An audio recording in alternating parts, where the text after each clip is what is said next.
Hello, welcome back to Fist Entertainment. This time for my review of the last film in the Friday the 13th box set from Scream Factory.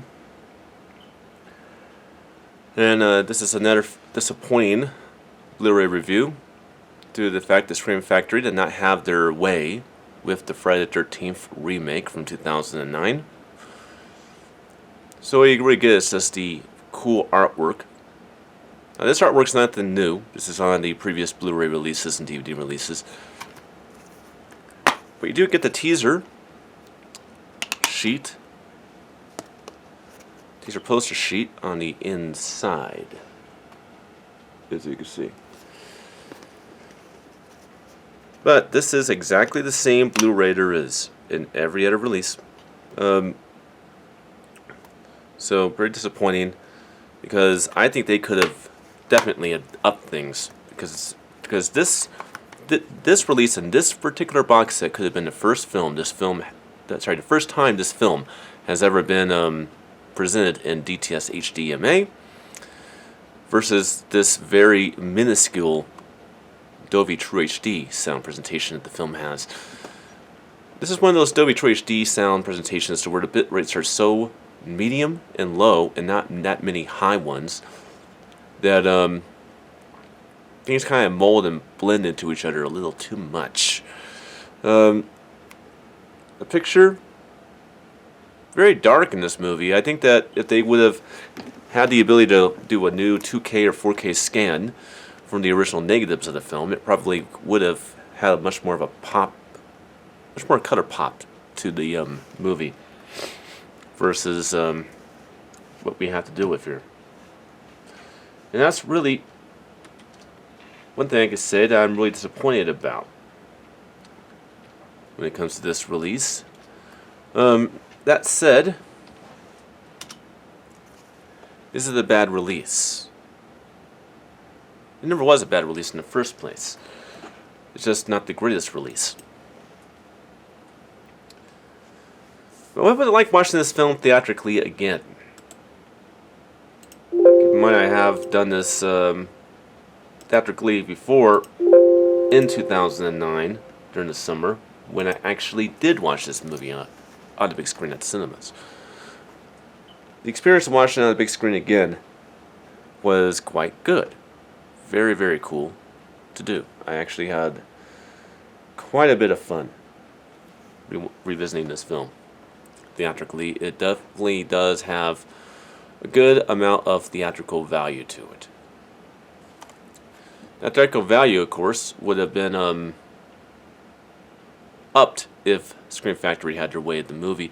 Now, what would have happened if Scream Factory had their way with Friday the 13th remake from 2009? If they had their way with this movie, it would have gotten a new 2K scan or a 4K scan, likely 2K.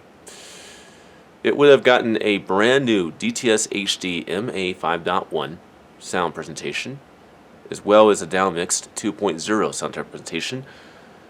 These would have been brand new sound home video, home entertainment sound presentations. They would have been completely new, because this film has never had a DTS HD MA sound source for home entertainment ever.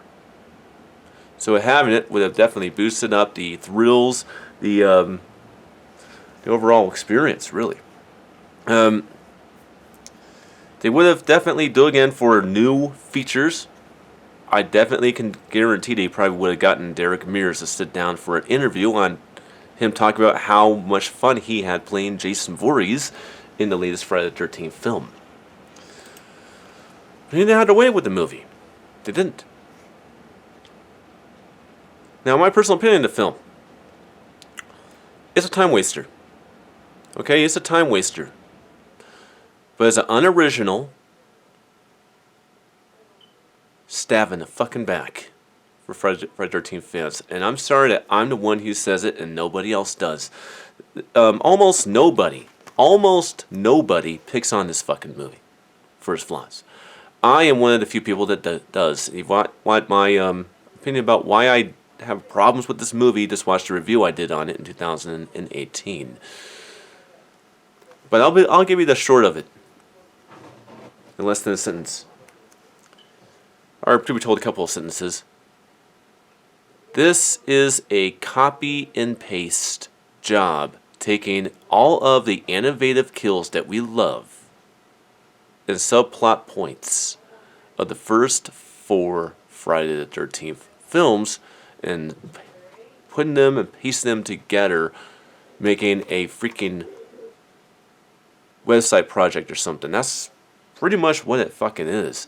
I mean, there's so many. I won't go apply the film because obviously I reviewed this movie. I'm just going to talk about what it was like watching this film theatrically again for the first time since 2009.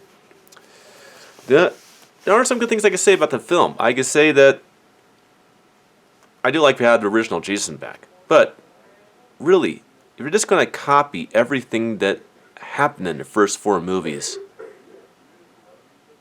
mix them all up, put them in certain points in the movie and just make it all make sense, that's more of a snuff film than it is a movie. Now, I'm not going to rank all these fucking movies, alright? So I will go ahead and do the top 3 best and the top 3 worst, in my personal opinion. Not right there, but kind of tell you what's the middle ground and what's held by me as the best and what isn't, and held by me as the worst. At the very, very bottom, the very worst Friday the 13th films. Coming at the bottom is the worst one for me of them all. Is Friday the 13th Part 8, Jason Takes Manhattan. That movie is a boring piece of shit. Coming second to that would have to be, and I hope you're ready for it, but you probably already are, Jason X. Now why is obviously I'm going to be putting this right here at number 3. Why? Because of his lack of originality. If this film had its own original innovative kills and weren't ripping off all the kills in all of the previous movies, or in the, be more specific, all the previous kills in the first 4 movies, and reusing them in this movie, and made some brand new innovative kills, and it had its own story, its own retelling. Of course, obviously, it's retell the story, but in its own way, rather than just copying what has come before. This would probably be in the top 3. That's what keeps it. It's the 3rd worst fucking movie in the series for me. Now, the top 3 best Friday the 13th films, in my opinion. Coming out number 1 is Friday the 13th Part 3 3D. That is the best Friday the 13th film of them all, in my opinion. Because what we think of when it comes to a Friday the 13th film was established in that film. Friday the 13th Part 3 3D did what Goldfinger tried to do for James Bond films and almost succeeded, but if they took all the humor out of Goldfinger and didn't have any humor but just made it this dark and grim, while having all the formula that we know of as a James Bond movie being introduced in that film, then yes, it would be the best one. Well, Friday the 13th Part 3 3D does not have any comedy in it. That is no over the top. But it does show us everything that we want to see when it comes to a Jason movie. When we think of Friday the 13th, when we think of Jason, we think of Jason as he was introduced in the 3rd film, not really the first 2. Which brings to the second best one. The second best one is definitely Jason Lives Friday the 13th Part 6. And the 3rd best one is definitely Friday the 13th Part 2, I would say. Why Part 2? Because I like Friday the 13th Part 2 just a little bit more than I do the final chapter. The final chapter has some characters that really take me out of the movie, and the thing about Friday the 13th Part 3, 6, and 2 is they don't have characters take me out of the movie. They don't. And that's my top 3 best and top 3 worst. Top 3 best, obviously the very best, Part 3, followed by Part 6 at the second best, and Part 2 at third best. Worst, Friday the 13th Part 8 is the worst one. Jason X comes right behind it at second worst. And this unoriginal piece of shit comes at the third worst. And notice for all the other ones, he just kind of go in the middle. And how you rank it with me is the characters are annoying and they take you out of the movie because they're ridiculously badly acted, or just it gets squeamish just on their bad acting, or just what the fuck was that type of shit. These are they'll rank lower in the midsection. The characters are well written and they don't annoy you and they're not weird and bizarre. They don't take you out of it with nerdiness or anything like that. Towards the top of the middle. And that's how I rank them. That's my quick way of ranking it. Well, I hope you guys enjoyed my views and look at the Friday the 13th box set. And before we run completely out of time, let me go ahead and put this back in and show this set off one more time. Maybe so I have a few seconds. Here it is. In my opinion, is it well worth the price? Yes. Is it well worth the content? Yes. Even with those 2 flaws in part 9 and 10, it is worth it. Because the only way I would have replaced the discs is if part 3 was fucked up, and it wasn't.